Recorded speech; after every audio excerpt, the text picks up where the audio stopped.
अस्सलाम वालेकुम dear friends. जैसे कि हम जवाद अहमद टोले के ऊपर अंग्रेज़ी के एडिटोरियल्स पढ़ते हैं, तो आज कुछ कमेंट्स आई थी जिसकी वजह से उन्होंने कहा था सर आप जो है इंग्लिश के जो है सेंटेंस भी बनाए तो उसमें जो है इंग्लिश स्पीकिंग के लिए हेल्प हो सकेगी। तो मैंने सोचा आज ये मैं सेशन ये भी शुरू करूं, सुबह को ये हो और इवनिंग को एडिटोरियल हो, और हफ्ते को हम everyday science current affair MCQs के वीडियोज़ अपलोड करें ताकि जो स्टूडेंट्स तैयारी कर रहे हैं उनको बेनिफिट हो सके अंग्रेज़ी का, ठीक है, और एग्ज़ाम्स का।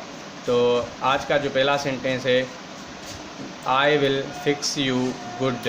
अब इसका मतलब क्या होता है? इसका मतलब होता है यानी मैं तुम्हारा दिमाग ठिकाने लगा दूंगी या फिर लगा दूंगा। अगर लड़का होगा तो लगा दूंगा और अगर लड़की है तो फिर लगा दूंगी। आई जो है दोनों के लिए आता है, ठीक है। लड़की भी हो सकती है, वो भी यूज़ कर सकती है, जिस तरह से वो कह सकती है आई गो टू स्कूल, और लड़का होगा वो भी कह सकता है आई गो टू स्कूल। इस हवाले से तो दोनों के लिए ये यूज़ हो सकता है, ठीक है। तो हमारा जो यानी, और मैंने इसको रोमन उर्दू भी लिखी है ताकि जिसको उर्दू पढ़ने में डिफ़िकल्टी हो तो ये इस तरह से भी समझ सकता है। मैं तुम्हारा दिमाग ठिकाने लगा दूंगी या फिर लगा दूंगा, ठीक है। हमारा जो अगला सेंटेंस है, हमारा जो ये सेंटेंस है, इसका मतलब है आई विल। अब इसका से मैं तुम्हारा गला दबा दूंगी, ठीक है। I will choke out you out, इसको ऐसे बोलते हैं अंग्रेज़ी में, I will choke out, I will choke you out, ठीक है। तो आगे चलते हैं। इबाया पहन लो या फिर कोई क्लोक यानी क्लोथ कोई जो है, ठीक है, उसको कहते हैं I put on the cloak, यानी मैंने, यानी यू यहाँ पे ऐसे होगा, you put on the cloak, तुम इबाया पहन लो, ठीक है, तुम या फिर आप इबाया पहन लो, इस तरह से कहते हैं। तो और सेंटेंस है काश में तुम्हारी जगह होता, इसको अंग्रेज़ी में किस तरह से कहते हैं? विश। उसके बाद जो है इंटरजेक्शन की ये निशानी है, ग्रामर हमने पढ़ा था, ठीक है, उसमें जो है ये जो है इंटरजेक्शन के लिए आता है, ठीक है। हैप्पीनेस के लिए, ख्वाहिश के लिए, या फिर कोई सैड मूवमेंट हो या फिर सरप्राइजिंग मूवमेंट हो, उसके लिए ये इंटरजेक्शन यूज़ होता है। तो इसका मतलब है विश आई वर यू, यानी काश में तुम्हारी जगह होता या फिर काश में तुम होता, ठीक है। विश आई वर यू, उसको अंग्रेज़ी में इस तरह से बोलते हैं काश में तुम्हारी जगह होता, ठीक है। और जो वर्ड है, अब चप्पल पहन लो, चप्पल पहनने को अंग्रेज़ी में कैसे कहते हैं? पुट ऑन द स्लीपर, यानी स्लीपर, स्लीपर का मतलब क्या होता है? यानी चप्पल, ठीक है।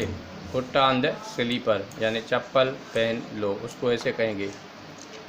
उसके अलावा मुझे बटन दबाना पड़ा, ठीक है, उसको अंग्रेज़ी में किस तरह से कहते हैं? जो मिसाल के तौर पर कोई बंदा लिफ्ट में जा रहा है तो वो बटन को प्रेस करता है, या किसी और जगह में भी जाता है तो बटन को प्रेस करता है, तो फिर इलेक्ट्रिसिटी के अप्लायंसेस जो चलते हैं, ठीक है, तो उसको अंग्रेज़ी में बोलेंगे I had to compress the button, मुझे जो है बटन दबाना पड़ा। अब हैड टू जो लग के आए तो यानी दबाना पड़ा, इसको ऐसे कहेंगे, ठीक है। और ये मैंने इस यहाँ पे भी लिखा है।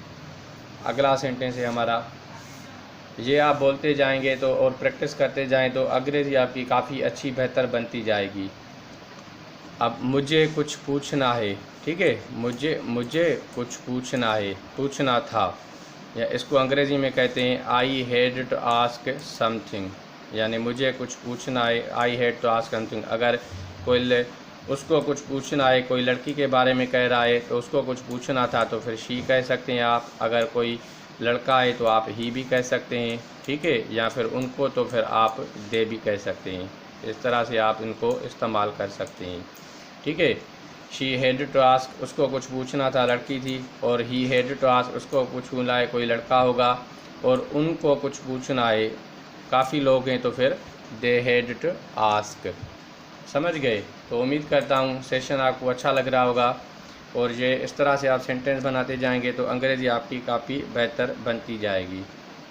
तो अगला सेंटेंस है, अब सुन के अफसोस हुआ। कुछ बात होती है, कोई जो सुनता है उसके बाद उसको अफसोस होता है, ठीक है, कोई भी बात हो सकती है, तो उसको अंग्रेज़ी में कहते हैं सॉरी टू हियर दैट, यानी सुनकर अफसोस हुआ, सॉरी टू हियर दैट, ठीक है, उसको ऐसे कहते हैं। अब मुझे बिरयानी खानी है, अब बिरयानी, इस तरह से इस सेंटेंस को कैसे बोलेंगे? I have to eat biryani, मुझे बिरयानी खानी है। I have to eat biryani, ठीक है। अब इसको, ये जो सेंटेंस है, मिसाल के मुझको ये रटना है, रटना का मतलब क्या होता है? जिस तरह से पढ़ाई की जाती है तो रट रट के यानी बोल बोल के पढ़ा जाता है, ठीक है। बोल बोल के जिसको पढ़ते हैं उसको मुझे, ठीक है, मुझको ये रटना है। अब इसको अंग्रेज़ी में कहेंगे I have to cram it, या फिर I have to rote it, ROTE, ठीक है, ROTE। रोट का भी मतलब होता है रटना, समझ रहे हैं आप? ROTE, इसको भी कहते हैं I have to cram it या फिर I have to rote it. इसको अंग्रेज़ी में इस तरह से बोलते हैं। और जो वर्ड है हमारा, मुझे इससे बदला लेना है, ठीक है, यानी इसको अंग्रेज़ी में कैसे कहेंगे? I have to get even with. अब गेट इवन विथ जो है ये एक इडियम है, ठीक है। गेट इवन विथ, इसका मतलब होता है बदला लेना है।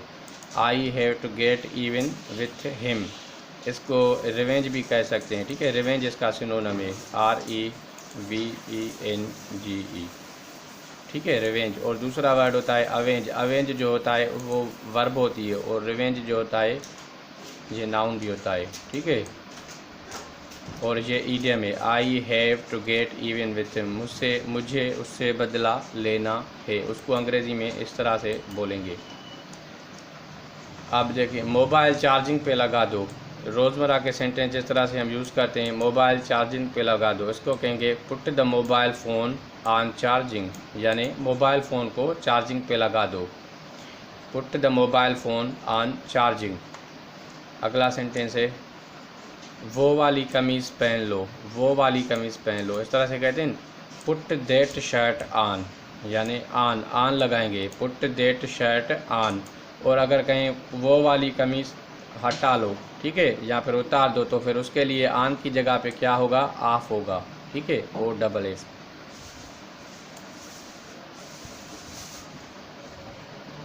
ठीक है।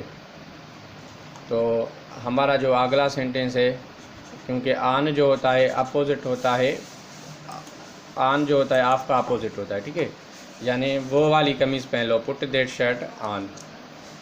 देखिए, एक चुटकी नमक डाल दो, एक चुटकी नमक डाल दो, इसको अंग्रेज़ी में किस तरह से कहेंगे? Put a pinch of salt, यानी put a pinch of salt, एक चुटकी नमक डाल दो, उसको अंग्रेज़ी में कहेंगे put a pinch of salt. और सेंटेंस है बात टाल दो, यानी बात को दूर करो, कहते हैं ना अभी बात ख़त्म कर दो या फिर बात को टाल दो, उसको अंग्रेज़ी में कहेंगे पुट ऑफ द मैटर, यानी बात ख़त्म करो, बात को टाल दो, पुट ऑफ द मैटर, ऐसे कहेंगे, ठीक है। तो हमारा और सेंटेंस है चश्मा उतारो। अब चश्मा उतारो, उसको कैसे कहेंगे अंग्रेज़ी में? पुट ऑफ द ग्लासेस, यानी ग्लासेस जो कहते हैं वो चश्मे को कहते हैं, ठीक है। और पुट ऑफ द ग्लासेस, चश्मा उतार दो। और अगर कहा जाए चश्मा पहन लो, तो फिर कहेंगे पुट ऑन द ग्लासेस, यानी चश्मा पहन लो, ठीक है, उसको फिर ऐसे कहेंगे। और सेंटेंस है पुट ऑन स्कार्फ, यानी दुपट्टा पहनो। अब दुपट्टा पहनो को कैसे कहेंगे? यानी ये अंग्रेज़ी में कहेंगे उसको पुट ऑन स्कार्फ, दुपट्टा पहन लो, ठीक है। और इसका अपोजिट में यानी उतार दो तो फिर ऑफ लगाएंगे, ठीक है। तो OFF जैसे हमने पढ़ा था अभी भी। तो दुपट्टा पहन लो, पुट ऑन स्कार्फ, यानी दुपट्टा पहन लो। मेहमान आने वाले हैं, अब इसको अंग्रेज़ी में कहेंगे guest are about to come, यानी मेहमान आने वाले हैं, गेस्ट यानी मेहमान आने वाले हैं, उसको अंग्रेज़ी में ऐसे कहेंगे। और ये लीजिए, इस तरह से कहते हैं ये लीजिए, किसी भी चीज़ के कोई भी चीज़ ली जाती है, मिसाल के तौर पर अगर आप दुकान पे जा रहे हैं तो कुछ ख़रीदारी कर रहे हैं या घर में कुछ ले रहे हैं तो वो कहते हैं ये लीजिए, तो उसको अंग्रेज़ी में कहते हैं हेयर यू आर, ये लीजिए, ठीक है। या फिर कोई भी एक्सप्रेशन हो जाए, कोई कहता है भाई ये देखिए, ये लीजिए, ये लीजिए, क्या हुआ, तो उसको कहेंगे हियर यू आर। काफ़ी हेल्पिंग सेंटेंस है, अंग्रेज़ी में काफ़ी हेल्प करेंगे अगर आप इसको जो है 1-2 मरतबा देखेंगे या फिर और उसके बाद स्पीकिंग करना शुरू करेंगे तो ये काफ़ी आपको हेल्प करेंगे। अब देखिए हमारा आज का जो लास्ट सेंटेंस है, बैटरी ख़त्म हो रही है, इसको अंग्रेज़ी में कहेंगे द बैटरी इज़ डाइंग, यानी बैटरी ख़त्म हो रही है।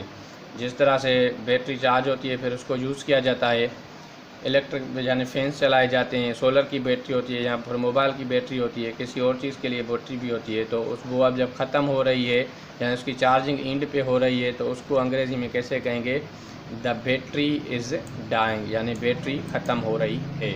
उम्मीद करता हूँ सेशन आपको अच्छा लगा होगा। अगर अच्छा लगा है तो लाइक दें, शेयर दें, और जितना आप शेयर करेंगे तो वो जो अंग्रेज़ी सीखना चाहते हैं उनको काफ़ी हेल्प मिलेगी। तो अगले वीडियो तक साइनिंग आउट, खुदा हाफिज़।